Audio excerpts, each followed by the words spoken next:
साजी पिछला दिसंबर में हमार 15 बतख मारल गई। एगो नया पैसा भी सरकार हर्जा में ना देलस। अगला बार एक को बत्तख हाथ ना लगा दे जब तक हर जाना ना मिली। तो तोरा लगा था कि अगला साल भी बर्ड फ्लू आई। हमारी मतलब नहीं के नुकसान हमार भी भइल। देखा चाचा, जबले सोमन यहाँ बा आपके चिंता करे के जरूरत नहीं के। सोमन पता बा वो हमार बात जरूर मानी, यही खातिर तो बोल रहल बानी।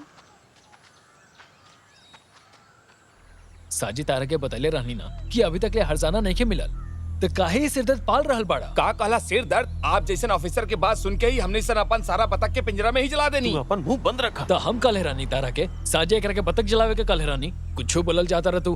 तो हर मासूम जानवर लोग के जलेला के ही पाप के फल है। अरे भाई वो सरकार के ऑर्डर है तो हमनी क्या करी? तो हड़ताल करा ना, वो तो हर संवैधानिक अधिकार है। अरे सुमन भाई, ये गरीब किसान कर्ज लेके खेती करेले, ये करिया का सकेले? ये हड़ताल भी करिए तो उनकर संगे के खड़ा होगी? ये कर्जा पहले ही मंजूर हो चुकल बा। हम जिला सेक्रेटरी से मिल के आ रहल बानी। पर इतना नामुमकिन बा। अरे तोहार हेड ऑफिस एनओसी नहीं देत, ऐसे रुकल बा। सरकार का आदेश है तो एकर मतलब हम ऐसे नहीं ना दे सकिनी। अरे हमनियो कोनो जिम्मेदारी बनेला। कैसन जिम्मेदारी सर? आप वो गरीब किसान लोग के अपना पीछे दौड़ा के पैसा मांगे की चाहता नहीं, मतलब ई की रिश्वत चाहता नहीं। ए जबान संभाल के बात करा। सर हम जाना तने कि हम रउआ से कैसे बात कर रहल बानी। अगर रउआ गरीब किसान लोग के हर्जाना ना देहनी तो हम काले ऑफिस के बाहर हड़ताल करब, और ये पिछला हड़ताल से कहीं ज्यादा रउआ के महंगा पड़ी, याद रखब। तू हमरा के धमकी देता रहा? हाँ देता नहीं। मीडिया के आवे से पहले बस हमरा के अपन फैसला बता दी। अरे भाई सोमन, हम 2 दिन में तहार काम कर दे हब। सर रउआ लगे खाली 2 दिन बा, ये 2 दिन के बाद ना हम रउआ से कुछ पूछब और ना ही चुप रहब। हाँ ठीक बा ठीक बा। इस सच में सिर दर्द था।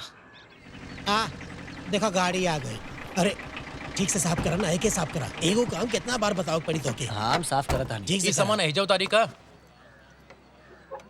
नीना रमनी रोजी तो हम पहले ही खरीद ले रानी।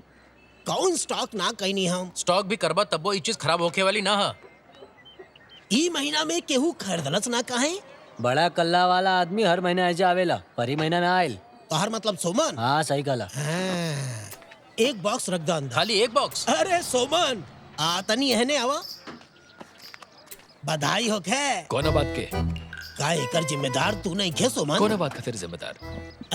सिलसिला फिल्म में संजीव कुमार जब घर से बाहर जाला तब ताप घर के अंदर आवेला है। तू घर जा।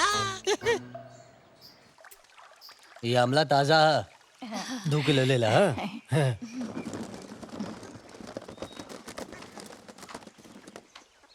ये बेफिजूल के खरीदी काहे होता? काहे कि पेट से बा बेटा।